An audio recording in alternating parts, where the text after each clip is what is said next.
So d dx is a differential operator, right? And if I write c, how do you understand the c instead of the function part? d dx of some function called c. Recognize this is a constant function? So I don't have to explain it. So this is a constant function. So if I differentiate a constant function, this very first differentiation rule, right? Derivative rule. Constant rule. What was that? It was 0. Okay? So here's a question. Can there be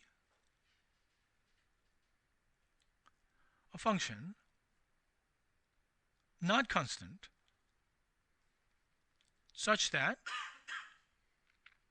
d dx of that, I forgot to name that function f of x, you differentiate it, it becomes a 0.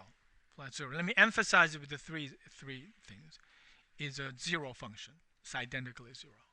So that's the question. Or if you try to find an example, you will probably fail. If you think about all the other things, it doesn't look like it. So, but if you differentiate the constant function, it becomes 0. Doesn't answer that. Can there be a function that's non-constant and derivative 0, right? Only with that information, you can't answer this question, right? Is it fair enough? Logically correct statement? You cannot answer this question from just that information. You don't know if there's a non-constant function, just knowing that what happened to constant function.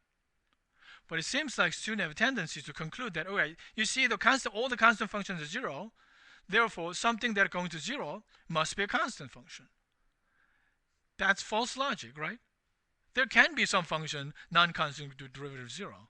This doesn't prove this possibility of this one. Does that make sense logically? All right. So if that makes sense, I'm going to throw in another example of this function f of x, sine inverse x plus cosine inverse x. This sine inverse x and cosine inverse x have a small domain. Do you know what the domain of this function is?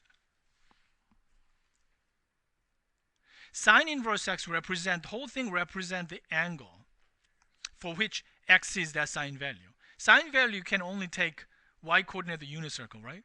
So what are those? 1 and negative 1. 1 and negative 1. So this only makes sense on x being negative 1 to positive 1. If your input value in here is outside that, there's no angle that for which sine and cosine values are exactly these values. So these are the domain of that. All right. What we're about to do is we're going to differentiate this one and see what happens. So f prime of x, d dx. So I think we talked about this. Who remembers the derivative of sine inverse x? I think someone did remember this, and I was proud. 1 over, that was you, I think. 1 over 1 minus x squared, right? Root 1 minus x squared. So who remembers derivative of cosine inverse x? Negative 1 over root 1 minus x squared. So what do you get? 0. So have we found one example of a function whose derivative is identically 0, but that function is not constant? Did we answer that question? Yeah, it seems like it, right?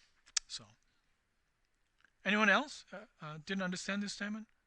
We found one example that looks different from constant function, right? But how did I start this course? About the function, right? What is a function? I clarified the meaning of the function. It started like this. It's an algorithm, but when we say two functions are equal to each other, we don't look at the algorithm. What do we look at? Input and output, right? So you can't conclude that by looking at this function, that's not constant function, right? It could be constant function. Does that make sense? Yeah. So it turns out, the fact is that this is a constant function. If you right now, you have to, really quickly have to verify this is a constant function, what would you do? You sketch the graph of a function, right? How does the graph of a constant function look like? Horizontal line. If you sketch this function, you must be verifying that the graph of this function must be a horizontal line, right? And it is a horizontal line if you sketch it. And if you see what the value is, and then you'll find it is actually constant to. Anybody know which value this one is constant to? If you look at closely in the calculator, turns out it's a pi over 2. the flat, and that y coordinate is pi over 2. But they look very different, right? There is a function g of x that is constant pi over 2, constant function, versus f of x that is given by sine inverse x plus cosine x. Absolutely, the algorithm is different. The algorithm gx is do nothing, just spit out pi over 2. F of x is do this crazy thing and add it on. But their output is always the same. Therefore, these two functions are equal to each other. This is a fact. I didn't prove anything. It's just I'm listing the facts. So we actually failed to find a function, right, that is not constant, but derivative is 0. But at first, it looked like we found one. Correct? Yeah. So here's a theorem. The theorem says there's no non-constant function. The only function that does have this property is a constant function, right? So here's I'm stating as a theorem. I don't think the book has a statement goes like this: let f be differentiable on an open interval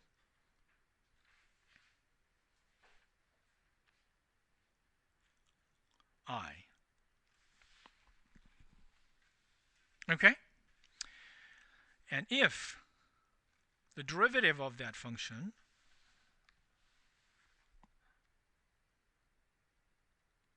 is constant, 0 on I, just like the example we went through, sine inverse x and plus cosine inverse x, then what conclusion do we have about f of x? Is that we can conclude safely, no matter how crazy thing you discovered in whatever the generation later, you safely conclude f of x is the graph of this horizontal line, therefore is constant. F of x is capital C and is a constant function. Namely, f of is a constant function on what interval? I, open interval. That open interval is also an important part of the statement. You have to look at the single open interval and you can conclude it. You can't look at several different open intervals and conclude at the same time.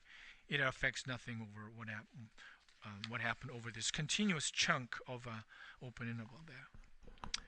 All right? So you can't really go through much of example. The example we went through, I think, is a sufficient example to demonstrate what we're doing here. Okay? So what we're going to do is we're going to prove it.